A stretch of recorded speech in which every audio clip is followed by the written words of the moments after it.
માધવરાયજી સ્થાપિત આચાર્ય ગૃહ મોટી હવેલી જુનાગઢ ઉજ્જવલ આચાર્ય પરંપરા।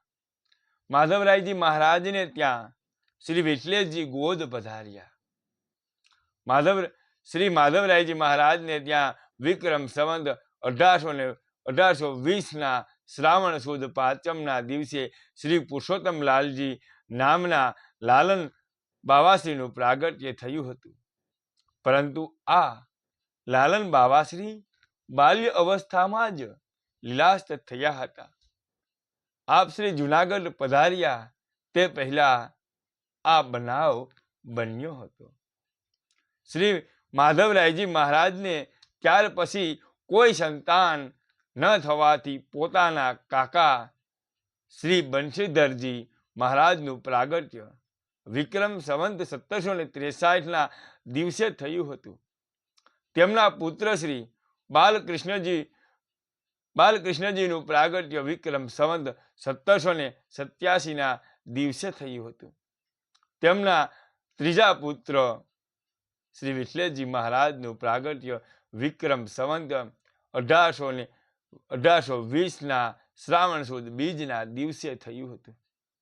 તેઓ શ્રીને લાલનજી થયા હતા। તેમાંથી બીજા લાલ શ્રી વ્રજવલ્લભજી મહારાજ ઉપનામ મગનલાલજી મહારાજે જુનાગઢની ગાદી સંભાળી છે। આમ શ્રી માધવરાયજી મહારાજ જુનાગઢ મોટી હવેલી આચાર્ય ગૃહની સ્થાપના કરી તેઓ શ્રી સંપૂર્ણ જીવન ભગવદ સેવા પરાયણ હતું।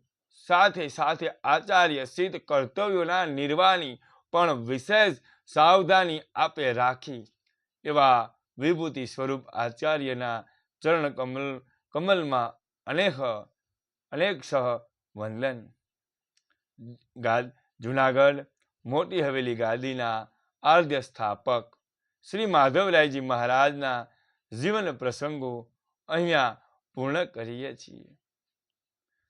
શ્રી માધવરાયજી મહારાજના વંશજ ગોસ્વામી શ્રી વ્રજવલ્લભજી મહારાજનું પ્રાગટ્ય પ્રસંગ આપણે કાલે જોશું।